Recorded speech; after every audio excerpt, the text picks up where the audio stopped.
Good afternoon, everyone. It's Paul Hills here from the agency Real Estate. I'm very excited for this episode for a podcast. I've got Zoe Midwinter, who is an expert in financial advice for Viridian. Am I saying that right? Viridian Advisory. Viridian Advisory.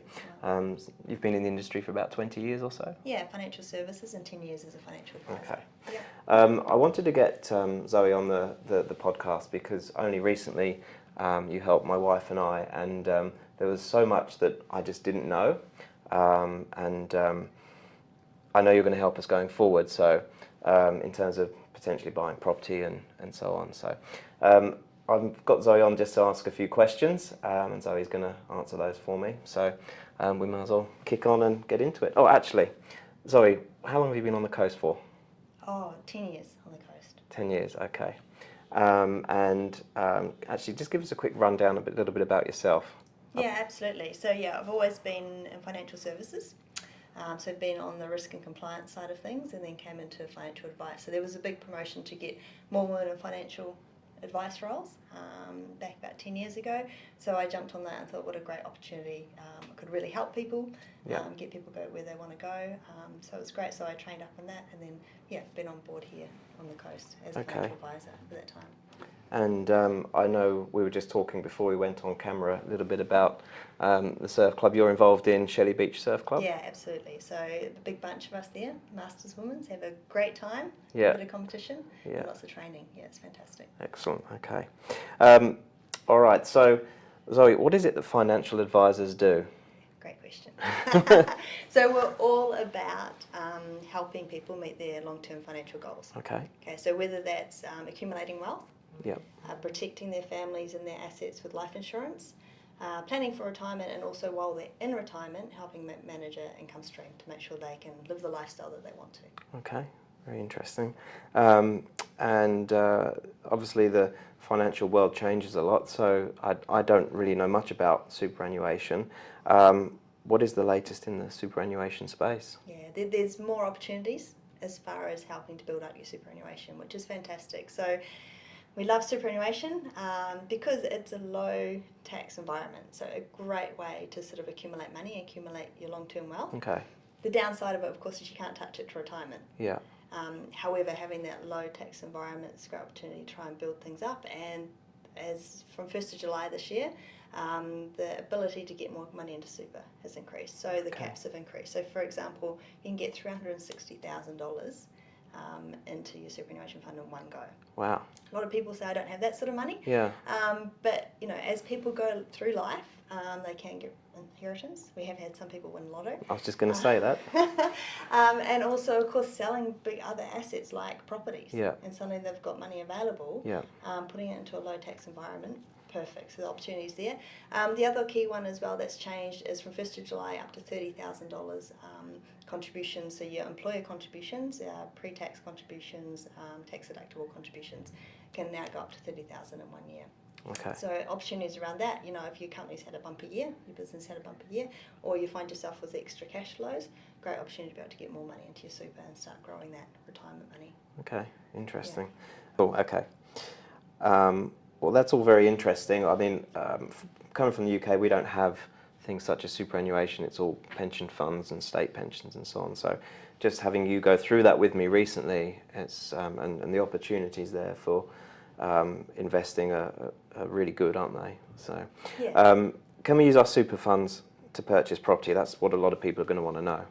Yeah, and it's a popular one. So the short answer is yes, you can. To be able to achieve that, you do need to set up a self-managed super fund. Okay. Now, a self-managed super fund is a small fund. Usually people want to go into it because they want to be self-directed, so they want to manage their own money, their retirement money, and build it up. So we're talking about managing their own share portfolios, or in this case, topic for today, property. So they look at investment property, for example. Okay. So the advantage of them is that you can pool your money together with other family members to have enough capital to then sort of be that self-directed and potentially go down to that property route. Self-managed super funds, there's no minimum requirement to setting one up and how much money you've got. Our approach or our view on it is very much you need to probably look at having at least $500,000 as pooled funds to be able to set up that structure and run it. The reason being is that there's significant setup costs and ongoing costs as well. So you want to be in a position where, you know, you can potentially outsource some of that admin and things, which will obviously cost you money, and be able to sit comfortably and say, okay, we can cover those costs, and the benefits definitely outweigh the costs. And you also kind of look at, well, the alternative will be in a retail fund or an advisor-driven fund. You want to be able to sort of be cost competitive to make it worth running your own fund as well.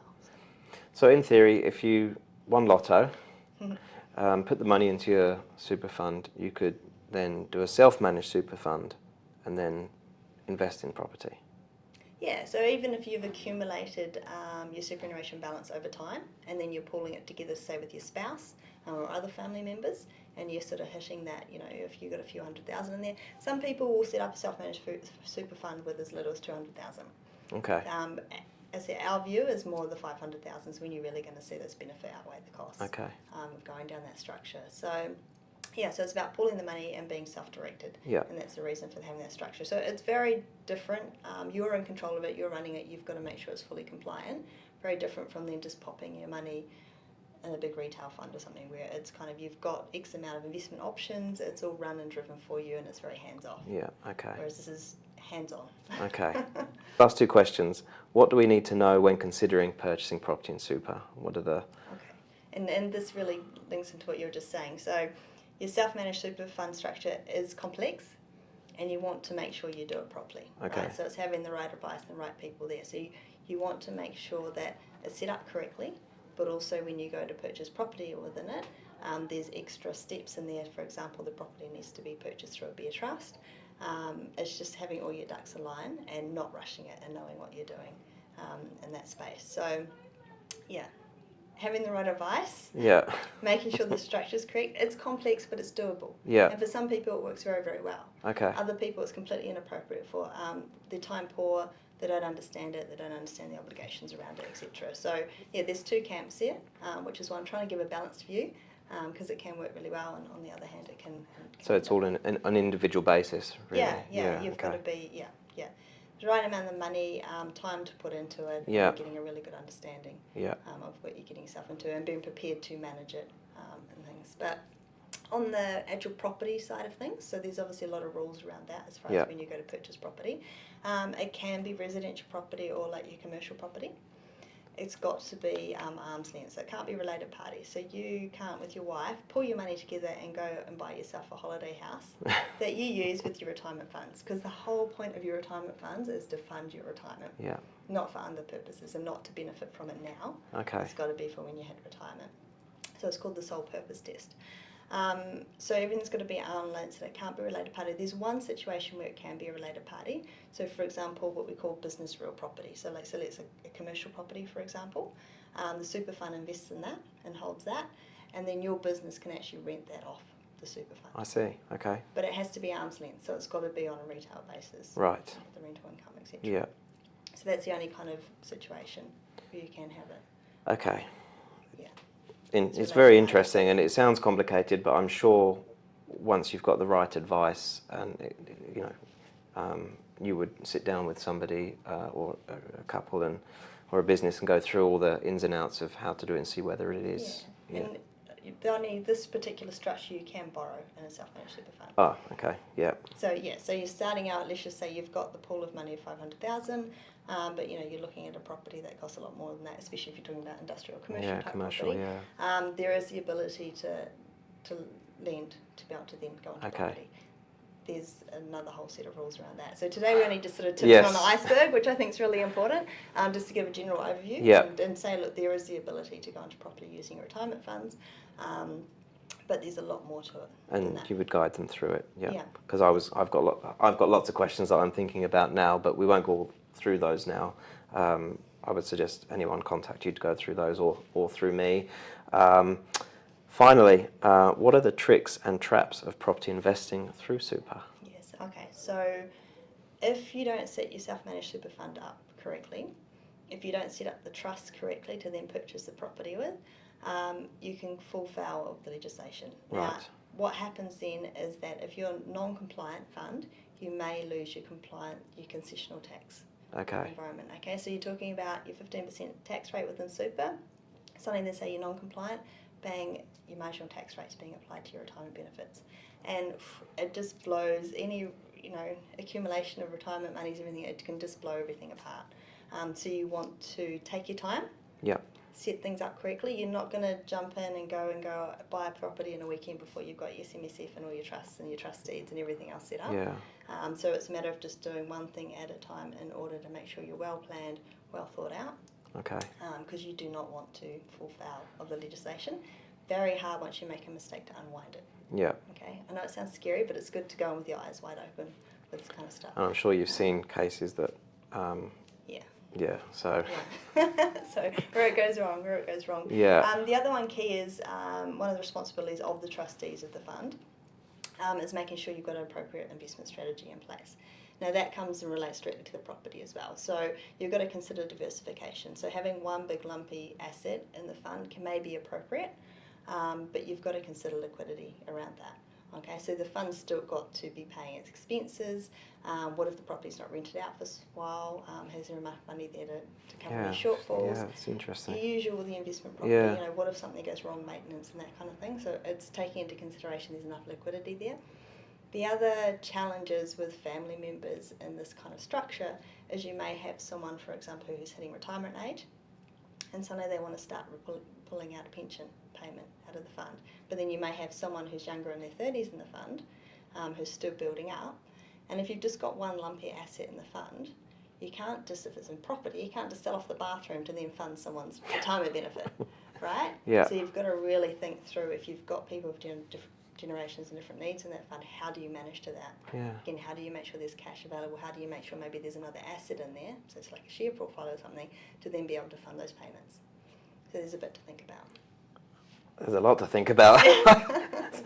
Blown me away, but it's something I'm very interested in, and I know being in the real estate space, a lot of people do ask me, or they come and see us and they say we're buying through our SMSF, and it's certainly very different, but it's definitely possible, and I think having an expert is so important. We've already talked about the legislation and so on, and I think, yeah, you really do have to make sure you know what you're doing, but you would be able to put some clients into the right channels as well, for if they were going to borrow or on that sort of thing, you can point them in the right direction, is what I'm trying to say. Yeah, for sure. So I mean, establishment and setting up a self-managed super fund, a financial advisor or an accountant can help you on that way.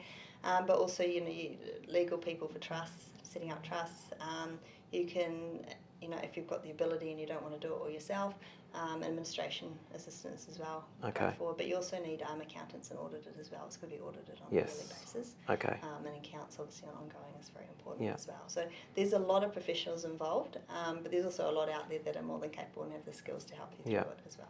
Okay, and it's all about building your wealth for the future, isn't it? So it's vitally important. And if you are scared about doing it, then just take that leap sometimes and just talk to someone like Zoe, because I think And we will go, okay, let's have a look at your situation. Is this appropriate for you? Are you prepared to put in the time?